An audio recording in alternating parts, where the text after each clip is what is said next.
یہ جو تصویر آپ اپنے ساتھ دیکھ رہے ہیں یہ حملے سے پہلے کی تصویر ہے کہ دور تک صفیں بچھی ہیں اور لوگ سربہ سجود ہیں اور اللہ کے حضور گڑ گڑا کے عبادت کر رہے ہیں، معافی مانگ رہے ہیں اور اللہ کو راضی کرنے کی کوشش کر رہے ہیں۔ اور یہ دوسری تصویر سیم اسی جگہ کی حملے کے بعد کی ہے کہ اسرائیلی فورسز کیسے وہاں پہ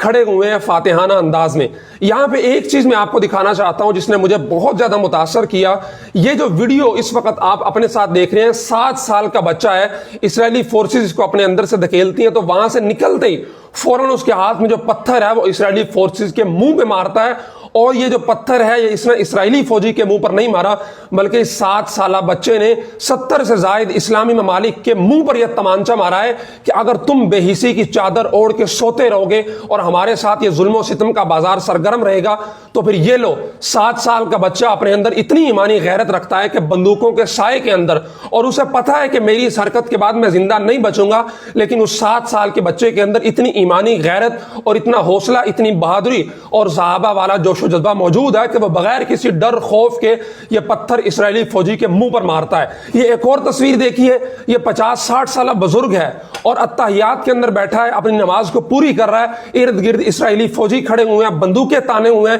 لیکن اسے کسی چیز کا ڈر اور خوف نہیں ہے بلکہ وہ اللہ کے سامنے کھڑا ہو کے اپنی عبادت کو پورا کر رہا ہے۔ یہ وہ ایمانی غیرت ہے کہ جو کسی ایک مسلم حکمران کے اندر بھی پیدا ہو گئی تو انشاءاللہ ان کافروں کو یہ جرت نہیں ہوگی کہ ہمارے مسلمان بھائیوں کے ساتھ یہ ظلم و ستم کا بازار سرگرم کر سکیں۔ یہ دیگر ویڈیوز بھی آپ اپنے ساتھ دیکھ رہے ہیں کہ کیسے مسجد کے اندر حملہ ہو رہا ہے، اسٹین گرنیڈز پھینکے جا رہے ہیں اور بلٹس ماری جا رہی ہیں، لیکن لوگ نماز پڑھ رہے ہیں اور قیام کے اندر کھڑے ہیں، تراویح سن رہے ہیں، انہیں کسی قسم کا ڈر خوف نہیں ہے۔ یہ فلسطینیوں کی غیرت ہے، یہ فلسطینیوں کا ایمانی جذبہ ہے، اور یہ فلسطینیوں کو وراثت میں ملا ہے صحابہ کرام سے کہ جو بڑے سے بڑے دشمن کے سامنے ڈٹ جاتے تھے قلیل تعداد میں ہوتے ہوئے اور باوجود جسمانی کمزوری کے کھڑے ہو جاتے تھے، اور پھر میرا اللہ انہیں فتح بھی نصیب کرتا تھا۔ اسی لیے تو اقبال نے کہا ہے کہ فضائے بدر پیدا کر فرشتے تیری نصرت کو اتر سکتے ہیں گردوں سے قطار اندر قطار۔ اب بھی فلسطینی نوجوان اور فلسطینی بچے تو وہ ایمانی غیرت پیدا کر چکے ہیں، اسی لیے وہ 4 5 7 سال کا بچہ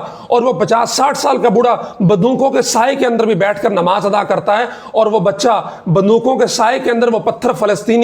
اسرائیلی فوجی کے منہ پر مارتا ہے۔ لیکن ہمارے اتنے سارے اسلامی ممالک کے حکمرانوں کو ذرہ برابر غیرت نصیب نہیں ہوتی۔ ان میں سے ایک ایٹم بم کا حامل ملک بھی ہے، اور ایک وہ ملک بھی ہے کہ جو ہر دوسرے دن محمد بن سلیمان امریکہ کی گود کے اندر بیٹھا ہوتا ہے۔ اور یہ بات ہمیں زیادہ سوچنے کی ہے کہ پاکستان کے اندر تحریک لبیک نے ناموس رسالت کے لیے چند دن جو ہے وہ احتجاج کیا تو یورپین پارلیمنٹ قرارداد لے کے آئی کہ جناب یہ مسلح جتھے ہیں اور یہ شرپسند عناصر ہیں، ان کو بین کرنا چاہیے۔ ہم نے توہین رسالت پہ شگفتہ کوثر آسیہ مسیح کو پھانسی کی سزا سنائی تو یورپین یونین پارلیمنٹ قرارداد لے کے آتی ہے کہ جناب ان کو فی الفور چھوڑا جائے، لیکن ہمارے 60 سے زائد اسلامی ممالک ستو پی کے سوئے ہوئے ہیں کہ ہمارے مسلمانوں کے ساتھ کیا کچھ ہو رہا ہے۔ عین تراویح کے وقت ان پہ حملہ ہوتا ہے اور مسجد کو تہو تیگ کر دیا جاتا ہے، مسجد کے سپیکروں پہ گولیاں ماری جاتی ہیں، میناروں پہ گولیاں ماری جاتی ہیں، لیکن ہمارے حکمرانوں کے کانوں پر جوں تک نہیں رینگتی ہے۔ کیا ہم ان یورپ والے کافروں سے بھی زیادہ بغیرت ہو چکے ہیں؟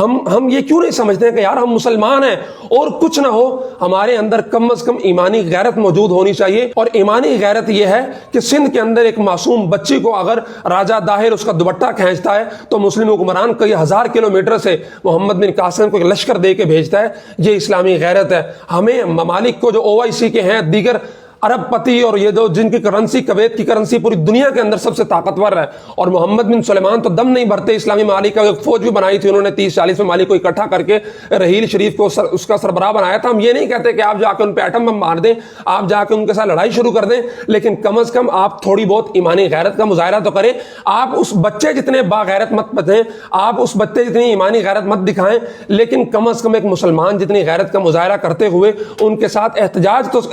کی سزا تو بلند کریں۔ کم از کم جس طرح یورپین پارلیمنٹ نے پاکستان کے خلاف قرارداد لے کے آئے ہیں، آپ OIC کے اندر تمام اسلامی ممالک مل کے ان کے پاس جائیں اور اس طرح کی کوئی قرارداد لے کے آئیں، ان کو روکنے کی کوشش کریں۔ اور یہاں پہ آخری بات جو کرنا چاہوں گا، یونائٹڈ نیشن جو خود کو اسلامی حقوق کا علمبردار گردانتا ہے، یہاں پہ منافق بن کے اور جو ہے وہ لمبی تان کر سو رہا ہے، جس کو کشمیر میں ظلم و ستم نظر نہیں آتے، برما کے اندر ظلم و ستم نظر نہیں آتے، اور فلسطین کے اندر ظلم و ستم نظر نہیں آتے، لیکن فوراً امریکہ کا پشت پناہ بن کے نیٹو کی افواج کی پشت پناہی کرتا ہے اور افغانستان کو تخ و تاراج کر کے وہ اب شکست کھا کے واپس جا رہے ہیں۔ خدا را مسلمانوں ہوش کے ناخن لو، اپنے حکمرانوں کی غیرت کو جگانے کی کوشش کرو، ورنہ آج فلسطینیوں کی باری ہے، اور آج اگر تم چپ بیٹھے رہے تو پھر کل کو تمہاری باری ہوگی۔ آج ان پہ گولیاں چل رہی ہیں، کل کو تم پہ گولیاں چلیں گی۔ آج تم ان کے حق میں نہ بولے تو کل کو تمہارے حق میں بھی بولنے والا کوئی نہیں ہوگا۔